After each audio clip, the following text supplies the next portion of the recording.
जय माँ काली। भारत माता की जय। भारतवासियों,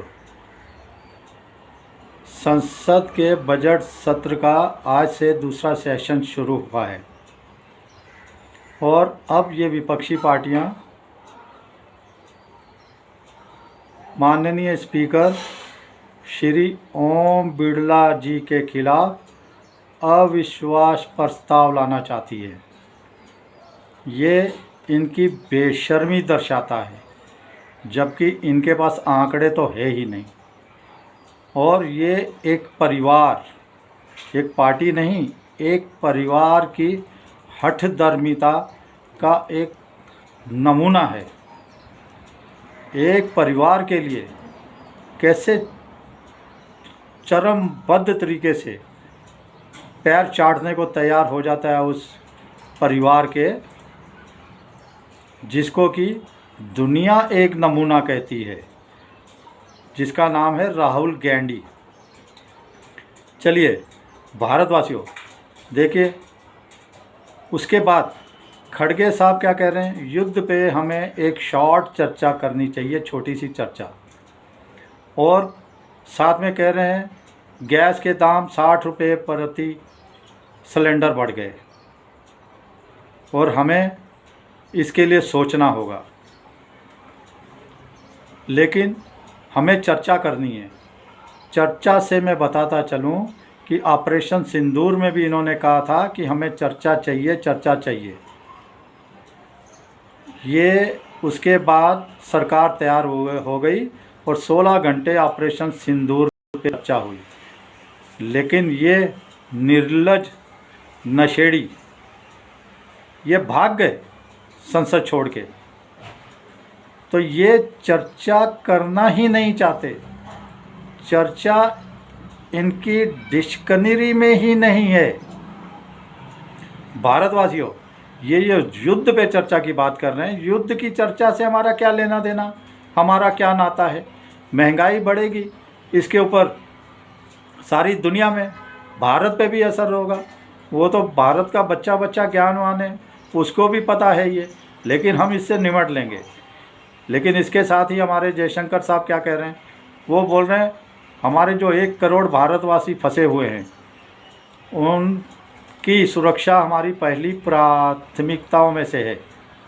और इसी के साथ हम आर्मेनिया के रास्ते से भारतीय जो फंसे हुए हैं उनको निकाल रहे हैं। और जो ईरान के अंदर पढ़ने के लिए बच्चे गए हैं उनको ईरान की एम्बेसी से संपर्क करने के लिए कहा गया है और हम बाकायदा उनका ध्यान रख रहे हैं। और हम दुनिया से निवेदन करते हैं कि संयम बरतें। ये समय युद्ध का नहीं है, सारी दुनिया संयम बरते। और इसी के साथ इतना अच्छा और साफ़ सुथरा संदेश और क्या हो सकता है दुनिया के लिए। लेकिन ये निकम्मे पार्टियां हैं, निकम्मे लोग हैं।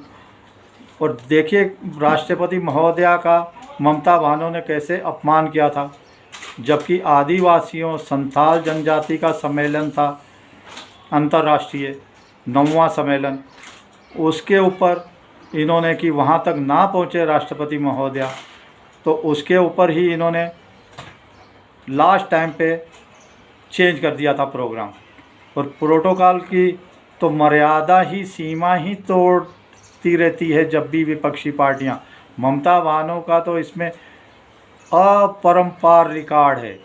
वो तो ना न्यायपालिका की परवाह करती, ना सरकार की करती, और ना किसी चुनाव आयोग का करती, किसी भी एजेंसी का सम्मान नहीं करती। तो ये प्रोटोकॉल राष्ट्रपति महोदय का नहीं किया, नहीं उन्हें सम्मान दिया, और ना आदिवासियों की परवाह की कि वो कैसे आगे बढ़ें, कैसे क्या करें। लेकिन इसी के साथ जब राष्ट्रपति महोदया द्रौपदी मुर्मू साहिबा जब वॉशरूम में गई तो टॉयलेट में पानी भी नहीं था, बताया जा रहा है, पानी भी नहीं था। तो इतनी बेशर्मी है। ये जो कल वीरांगनाओं का एक सबसे बड़ा दिन था नारी शक्ति का। उस दिन में राष्ट्रपति महोदया एक नारी का अपमान किया ममता बानो ने। भारतवासियों, वो हमारी नारी शक्ति जो चंद्रयान-3 पर जो चंद्रयान हमने उतारा था उसमें प्रमुख भूमिका थी नारी शक्ति की। जो हमारा विक्रांत एयरक्राफ्ट कैरियर है, उस एयरक्राफ्ट कैरियर में भी हमारी शक्तिशाली हमारी वीरांगनाएं लगी हुई हैं। जल नल नभ के साथ कोई ऐसी जगह नहीं है जिसमें आज हमारी नारी शक्ति पुरुष के साथ कंधे से कंधा मिलाकर नहीं चल रही। लेकिन अब आगे की बात बताता हूँ।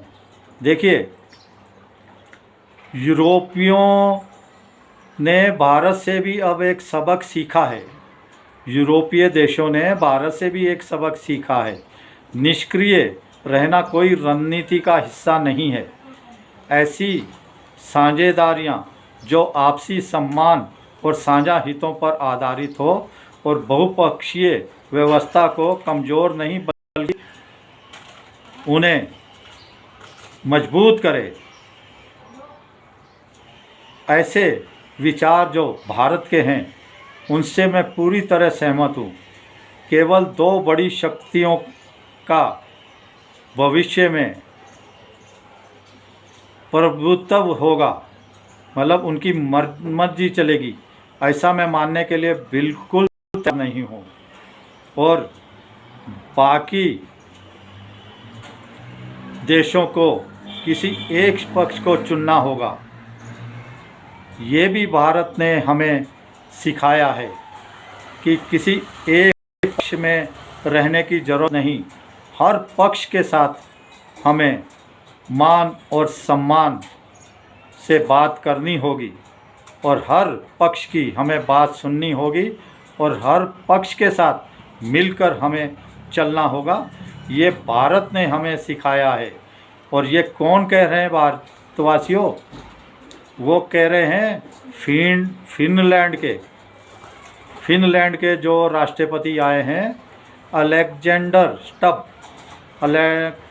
स्टब ने भारत की तारीफ़ करते हुए ये कह दिया है कि पूरे यूरोप को भारत से सीखने की आज ज़रूरत है।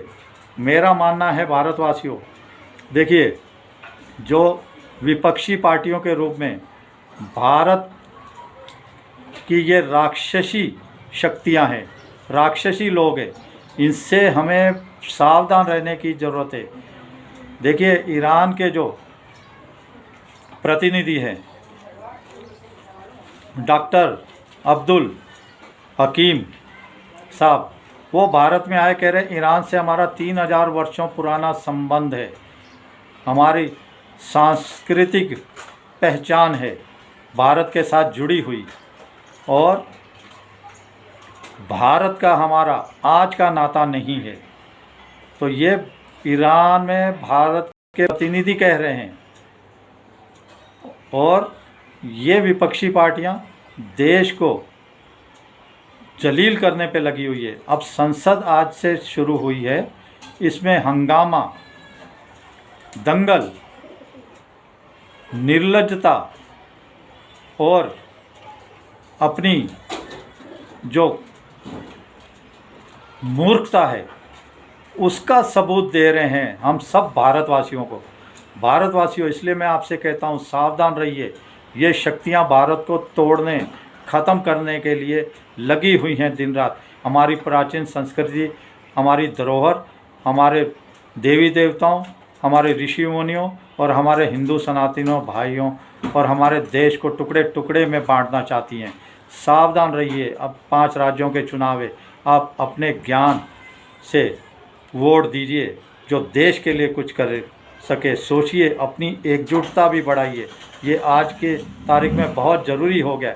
चलिए, जय श्री राम, जय श्री हनुमान, वंदे मातरम, हर हर महादेव, जय हिंद।